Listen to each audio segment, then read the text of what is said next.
Hello, John. Hello, Oliver. You're looking very, very, very dapper today. Looking fabulous with your match of colors, with the lovely wine tie and the beige. I have to say, you're looking very, very, very designerish. Thank you very much. Well, I had a nice day so far. Haven't dined, haven't gone to mass in Kells, St. Column Kills Church, and a lovely choir singing hymns that I didn't think I've heard for a long time, and I was able to join in kind of thing, which I do, Yes. and it was very nice. And then I dined afterwards in the hotel across the road from the Headford Arms, and met one or two there that I had a bit of a chat with. So all things considered, it was very nice. And so I was home nice and early. I was going to go to Navan, but I cut my journey short, if you like. Yes, indeed. I just want to say to you, there's a slight vibration there on the table when you're talking. Um, Oh, I see. okay. There might be Yeah. somebody messing with the table there. I don't know what's going on, but anyway, just be careful of that. So we'll move on anyway. So today we're going to talk about the new Archbishop designates Dame Sarah Mullally. Okay, and the reason we're talking about her is because Mike from Dundee, who's always watching your videos, he has of course asked us to do a video on this because this is something that concerns him.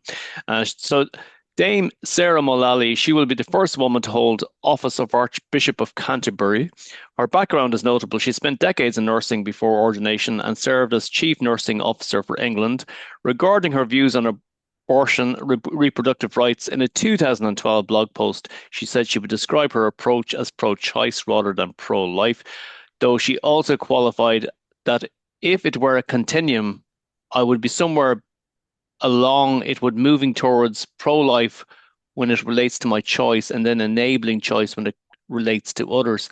I think what she's referring to there is that we're born with free will or something. I'm not sure what she's getting at there, but anyway, what do you think yourself? Yes. Well, the first thing is that is a no go area. Respect for life is the most fundamental obligation of any Christian that practices the Catholic faith. So, under no circumstances should any religious leader make distinctions between this, that, the other, and even people that seek abortion as their choice. Now, that's wrong. First of all, the thing for any religious organization, a religious thing to do is to support life from conception to natural death. And the only exception would be if the life of the mother is in danger. Hmm. And that's the exception. Now, nothing to do with what occurred here when they were discussing that if a woman had psychological problems or whatever it is, that should be no excuse. It's the business of the if her physical life is in danger, then it should be okay. Abortion, once it starts normally to say that it's going to be rare, but that's about the worst thing that any misinformed individual, and usually in a government, to come out. It expands, and in Britain there's over 1 million uh, killed by abortion by the mothers, and they have psychological problems, most of them subsequently, because it is a crime in the sense of killing an innocent baby that might otherwise be born. So, for any Archbishop of Canterbury or any religious leader to condone it in any shape, way, or form is first of all wrong. But I know that prior to her, they did support, they're kind of aligned with the secular media, the government of the day, and so they follow suit whatever they support, and this is how they support abortion and some other things as well. So she's the first woman to be Sarah Mullally, and she was a nurse, but not a nurse in the Army Corps of Medicine I think of. She was the head nurse of England. So she was obviously pretty well qualified. I hope she did some normal nursing that nurses do. It's a very noble profession. And we had the best nurses in this country that were in demand worldwide when all the requirement was the primary cert. Guess who made it a university requirement in this Uh, country? Can you guess? Who did? Micheál Martin, the Fianna Fáil leader. That's Oh the dear. man that has made more stupid mistakes in his life. We had the best nurses when they just had primary cert. If you were going to increase it, because most people now get an intermediate cert would have been a good qualification to have. You don't need a new university degree to be a nurse. But this Martin individual, just another thing that he did that was absolutely crazy. Hmm. And with the result that a lot of ladies that want to be nurses now can't be nurses because of the qualifications.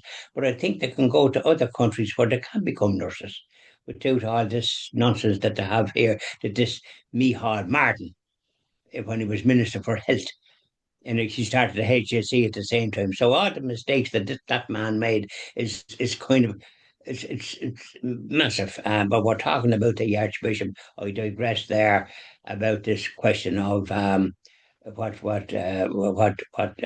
an archbishop or a religious leader should be informed in, and that would be that would be the best thing to be. And I think the Anglican um, church. I don't know, is it the Church of England or is it worldwide or what? What is it? My understanding was it come from the Reformation, but I think there's some evidence that it started before. Have you any idea about when it was established? I've no idea, John, but what I can tell you is anyway, look, that there's been strong resistance to her appointment on both on grounds of gender and that her views diverge from what they consider traditional doctrine, you know. She's considered a liberal, you know, and so I don't know, is it a good thing or is it a bad thing?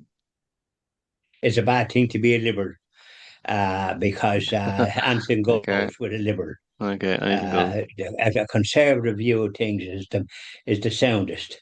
The communist left wing nonsense supports anything that's against what's the good. There's good and there's bad. There's good and evil, and anything that's to do with supporting abortion is evil. You support life from conception to natural death. Otherwise, very able people are not born. I Very think good. there was one little example done one time. Don't ask me how it come about, but two that were aborted, that were boys. One would have been a pope, and the other would have been a cardinal. Now that's I don't know where that come from on high, but that was something that I think was manifested by God, because it's an abomination, and there's so many killed by abortion throughout the world, including in this country, that it's an absolute disgrace. And hopefully, in this country, we now have candidates that will go forward when there's an election. And I have a feeling to be a general election sooner rather than later because of the farce of the presidential election. Now, I'm diverging from, you see, you have to do good. If you're a government, do good. And not have division. Respect democracy, respect people. And when you don't do that, there's repercussions. For this new lady that's the new Archbishop of Canterbury, the fact that it's a lady makes a kind of it doesn't help a lot of other ones that are more conservative and would prefer to continue by way of a man. Now, there will be ones that will be supporting a woman having this high office, but a high office doesn't confer anything other than responsibility to do things right. Very good. Well, that's thanks to Mike there from Dundee. Mike is he's a big follower of yours there, and he leaves all the comments, and of course you reply to him as well. So there we go. Thank you, Mike. And John, we'll move on with two more videos to do. So thank you very much. See you in the Thank you next very video. much, Oliver.